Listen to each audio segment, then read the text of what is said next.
में हमने chapter number 1 heritage of India standard 10 English medium का एसएस का पहला चैप्टर है, उसके ऑब्जेक्टिव्स की बात करी थी कि अब एसएस की ब्लूप्रिंट बदल चुकी है तो उसमें 24 मार्क्स के ऑब्जेक्टिव्स आने वाले हैं। इसी को आगे बढ़ा के आज पार्ट 2 इसी चैप्टर का शुरू करते हैं। उसमें हमारा आज का टॉपिक है फेड्स ऑफ गुजरात। अब ये एक ऐसा टॉपिक है जिसमें से बहुत सारे ऑब्जेक्टिव्स पूछे जा सकते हैं। मुझे लगता है कि इसमें से मैचेस ज़्यादा पूछे जा सकते हैं। अलग अलग फेयर के नाम हैं, फिर उसके बाद प्लेसेस ऑफ फेयर मतलब कहाँ ये मेले का आयोजन होता है वो प्लेसेस के नाम हैं।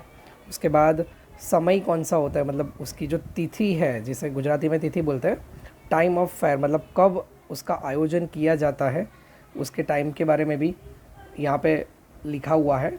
तो बहुत सारे फेयर है, उसमें से मुझे जो आईएमपी लगते हैं वो फेयर में आज आपको ऑब्जेक्टिव्स के रूप में देना चाहता हूँ। जैसे कि 3rd नंबर पे है शामलाजी ठाकुर जी फेयर, जिसका आयोजन होता है शामलाजी में जो कि अरावली डिस्ट्रिक्ट में है, और उसका समय होता है कार्तक सुद 11 से लेकर पूनम तक।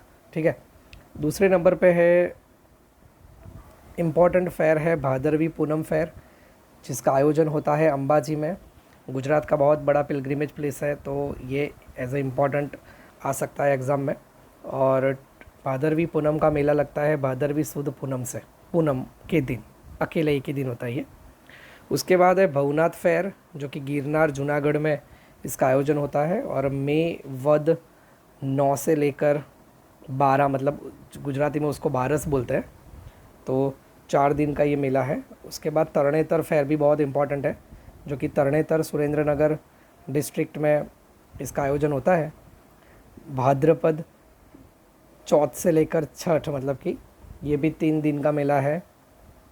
उसके बाद है आईएमपी मेले में एक नाकलंग फेयर है जो कि कोड़ियाक भावनगर में जिसका आयोजन होता है, भादरवा वध अमावस्या के दिन होता है। उसके बाद माधवपुर फेयर बहुत इंपॉर्टेंट है, माधवपुर पोरबंदर में इसका आयोजन होता है, और चैत्र सुद 9 से लेकर 13 तक इसका आयोजन होता है। उसके बाद वौठा फेयर, ये एनिमल फेयर भी इसको कहते हैं, बहुत ही इंपॉर्टेंट फेयर है ये। धौलका अहमदाबाद डिस्ट्रिक्ट में इसका आयोजन होता है कार्तक सुद पूनम के दिन। उसके बाद डांग दरबार फेयर है जिसका लोकेशन है आहवा डांग डिस्ट्रिक्ट में, और वो फाल्गुन सुद पूनम के दिन ये मेला लगता है। उसके बाद गोड़ गधेड़ा फेयर, ये दाहोद गरबाड़ा में इसका आयोजन होता है, बड़ा इंटरेस्टिंग मेला है। और 5 से लेकर 7 मतलब कि 3 दिन का, होली के बाद जो रंग पंचमी होती है ना वहाँ से ये मतलब मेला स्टार्ट होता है, 2-3 दिन का मेला होता है। उसके बाद भंगूरिया फेयर करके है जो कि कांवाट छोटा उदेपुर डिस्ट्रिक्ट में लोकेशन है, और होली टू रंग पंचमी के आसपास ही ये मेले का आयोजन होता है। तो ये एग्ज़ाम के पर्सपेक्टिव में बड़ा इम्पोर्टेंट टॉपिक है, तो इसको ज़रा ध्यान से, और मैंने जो आईएमपी दिया है ना उस मेले की लोकेशन और उसका टाइमिंग बड़े कम्प्लीटली लर्न कर देना। आगे बढ़ते हैं। अब एक और टॉपिक है इंडिया लैंड एंड पीपल में, उसमें मुझे आईएमपी ये लाइन बहुत इंपॉर्टेंट लगती है कि the Dravidians were considered to be the most ancient people of India. ये 110% आएगी ये लाइन, ध्यान रखना कि सबसे प्राचीन लोग इंडिया में कौन से गिने जाते हैं, तो द्रविडियंस को गिना जाता है। और नेग्रिटो में भी ये लाइन इम्पोर्टेंट है, नेग्रोज जिसे निग्रोज भी कहते हैं वो भी most ancient inhabitant of India इन्हें भी माना जाता है। लेकिन ये जो पूरा पैराग्राफ है ना ये ऑथेंटिक इन्फॉर्मेशन है, मतलब कि कहते हैं ना कि भाई सब लोग इसको मानते हैं कि भाई द्रविडियन जो है ना वो most ancient people of India है, लेकिन उसके बाद ये जो नेग्रिटो ऑस्ट्रेलॉइड द्रविडियंस है वो ये सब जो है नेग्रिटो ऑस्ट्रेलॉइड फिर मंगोलॉइड, ये सारे लोग जो है ना वो इंडिया में आके बसे थे द्रविडियन से पहले, ऐसा माना जाता है, लेकिन वो ऑथेंटिक इन्फॉर्मेशन नहीं है। ठीक है। तो आपको अगर ऐसा पूछे कि भाई most ancient people of India कौन से है, तो आपको द्रविडियंस ही लिखना है। और नेग्रिटॉइट में ये भी इम्पोर्टेंट है कि वो कहाँ से आए थे, तो अफ्रीका से आए थे बलूचिस्तान होके इंडिया में, ये लाइन इम्पोर्टेंट है। ऑस्ट्रेलॉइड जिसको निषाद कहते हैं वो कहाँ से आए थे, देखो ये ऑस्ट्रेलॉइड, नेग्रिटॉइड और उसके बाद मंगोलॉइड भी है, तो ये लोग कहाँ से आए थे वो भी मैचेस में पूछ सकते हैं अगर पेपर को ज़्यादा डिफ़िकल्ट करना हो तो। उसके बाद देखो फिज़िकल फीचर्स है ना, वो भी इम्पॉर्टेंट है, बराबर ना। तो फिज़िकल फीचर्स को भी ध्यान से, जैसे कि नेग्रिटॉइड है, उनके फिज़िकल फीचर्स उनका कैसा था, तो they were black having height of 4 to 5 feet, curly hair थे उनके, तो ये भी आप लोग ज़रा ध्यान से देख लेना, ये इंपॉर्टेंट हो सकता है। फिर निषाद ऑस्ट्रेलॉइड की बात करें तो उनका फिज़िकल फीचर्स थे, वो उनकी ब्लैक स्किन थी, हेड थोड़ा ब्रॉड था, नोज़ फ्लैट थी, उसके बाद हाइट में वो लोग शॉर्ट थे, ठीक है। और the Aryans who come later, मतलब आर्यंस जो बाद में इंडिया में आए ना, वो उनको निषाद बुलाते थे, तो ये लाइन भी बहुत इंपॉर्टेंट है। फिर आज की तारीख में, जस्ट अ मिनट, हाँ, the origins of the tribe like Kol, the origin of the tribes like Kol, Munda and Khasi, tribes of Assam, the tribes of Nicobar and Myanmar, यहाँ जो मिलने वाली ट्राइब है ना, वो ऑस्ट्रेलॉइड से बहुत ही सिमिलरिटीज़ रखते थे, तो ये भी एक लाइन इम्पॉर्टेंट हो सकती है। उसके बाद द्रविडियंस में काफ़ी सारा इम्पॉर्टेंट है, जैसे कि द्रविडियंस को कंसिडर किया जाता है कि वो लोग क्रिएटर थे सिंधु वैली सिविलाइजेशंस के, और मोहेंजोदड़ो के भी वो लोग क्रिएटर थे, ऐसा माना जाता है, ठीक है।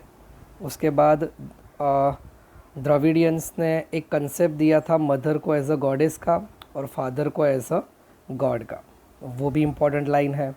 उसके बाद the tradition of worshipping with धूप दीप एंड आरती, ये इसके साथ पूजा करना ये भी शुरू करवाया था द्रविडियंस ने, तो ये टॉपिक मुझे इम्पोर्टेंट लगे हैं।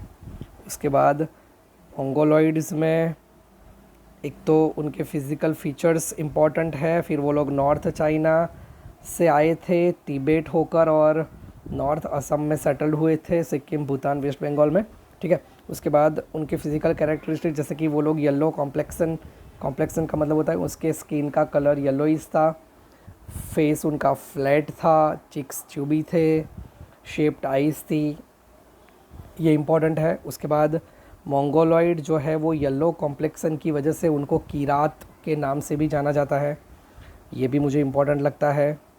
उसके बाद नेक्स्ट है अल्पाइन डिनारिक एंड आर्मनॉइड, जो है वो कहाँ से आए थे, तो वो सेंट्रल एशिया से आए थे, वो मुझे इम्पोर्टेंट लगता है। बाकी आर्यंस में ये जो नॉर्डिक, इसे इनको नॉर्डिक इसलिए कहते थे क्योंकि इंडिया में पहले नॉर्थ और साउथ दो अगर पार्ट हम इंडिया के गिने तो आर्यंस थे जो थे ना वो नॉर्थ में रहते थे और द्रविडियंस जो थे वो ज़्यादातर साउथ में रहते थे, तो इसकी वजह से उनको नॉर्डिक कह के भी बुलाया जाता है, तो ये ज़रा ध्यान में रखना। उसके बाद है किंग आर्य भरत के नाम से इंडिया को भारतवर्ष, भारतखंड और भारत भूमि और भरत कुल ट्राइब के नाम से भी जाना जाता था इंडिया को, तो दैट इज़ वेरी इम्पॉर्टेंट। उसके बाद है उतना इम्पॉर्टेंट नहीं है, हाँ, फिर ये लास्ट टॉपिक जो है preservation and conservation of heritage, ये 4 मार्क्स के लिए बहुत ही इम्पॉर्टेंट टॉपिक है, इसमें से 3 मार्क्स भी आ सकते हैं, ठीक है, तो ये ज़रा ध्यान से देखना।